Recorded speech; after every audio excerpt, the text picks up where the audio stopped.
तो अष्टम स्कंद में ऐसी अद्भुत कथाओं का सागर मंथन की कथा है। उसमें से चंद्रमा निकले। यही तो महीना था, कार्तिक का महीना था, यही जिसमें मंथन हुआ था। ये महीना तो ही बड़ा अद्भुत है, यही महीना था। तो चंद्रमा जी निकले।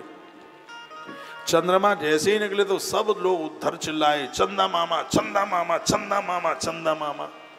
तो किसी ने कहा कि भाई ये बताओ कि तुम सब चंदा को मामा कह रहे हो, इसको कोई ताऊ नहीं कह रहा, इसको कोई चाचा नहीं कह रहा, और आज भी उसको सब चंदई मामा कहते हैं।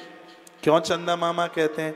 इसलिए कहते हैं कि इसी समुद्र से गौ माता निकली है और इसी समुद्र से लक्ष्मी माता निकली है। तो इस नाते से चंद्रमा गौ माता और लक्ष्मी माता का रिश्ते में भाई लगता है। और लक्ष्मी हमारी माँ है, गैया हमारी माँ है, और आप जानते हैं जो माँ का भाई होता है वो हमारा मामा ही लगता है। इसलिए चंदा माता। धन्वंतरी भगवान दिवाली से 2 दिन पहले इसी में से निकले थे। कल जो एकादशी है उस दिन मणि निकली थी, जो भगवान के पास में पहुंच गई ना, स्फटिक मणि, जो भगवान मणि धारण करते हैं, वो कल निकली थी। और कल के दिन एक बड़ी अद्भुत चीज निकली। आप मानोगे क्या है? मैया के तो कई रूप हैं, बहुत रूप हैं। चलो, लक्ष्मी बन करके वो दिवाली की शाम को निकली, तो रमा बन करके वो कल की 11 को निकली, इसलिए इसको रमा एकादशी के नाम से जाना जाता है। पूरा का पूरा कार्तिक का महीना, कल्प वृक्ष इसी महीने में निकला। और तो तुम छोड़िए, 5 गाय दिवाली की अमावस्या को भोर में निकली।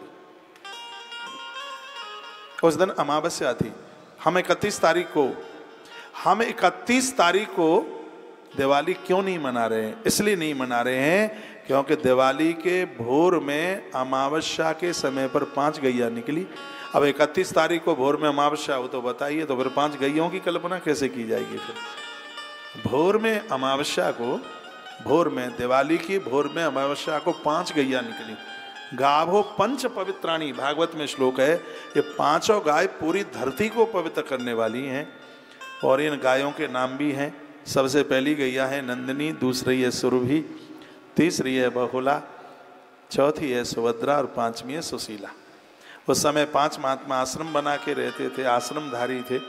एक गैया महात्मा वशिष्ठ को, दूसरी गैया महात्मा गौतम को दे दी गई, तीसरी गैया महात्मा जमदग्नि को दी गई, और चौथी गैया महात्मा भरद्वाज, और 5वीं गैया यहीं पुष्कर में आ गई जहाँ पर महात्मा असित रहते थे। ये सागर के मंथन से 5 गाय निकली। मैं कहूँगा 1 तारीख को भोर में गौ माता का पूजन करना। लक्ष्मी मैया की बड़ी बहन है गौ माता, इसलिए जो गौ माता की पूजा करते हैं, लक्ष्मी मैया उनके ऊपर अति प्रसन्न होती है। लक्ष्मी छोटी है, तो गौ माता के गोबर में वास करती है। लक्ष्मी मैया गोबर में वास करती है। लक्ष्मी मैया की छाती से एक वृक्ष पैदा हुआ, गोबर में लक्ष्मी, और लक्ष्मी की छाती से एक वृक्ष प्रकट हुआ। उसी वृक्ष को बेल वृक्ष के नाम से जानते हैं। इसलिए जो दिवाली की रात्रि को लक्ष्मी नारायण भगवान के ऊपर बेलपत्र चढ़ाते हैं, उनकी घोर कंगाली दूर हो जाती है, समाप्त हो जाती है। ये दिवाली के समय पर जरूर कीजिएगा।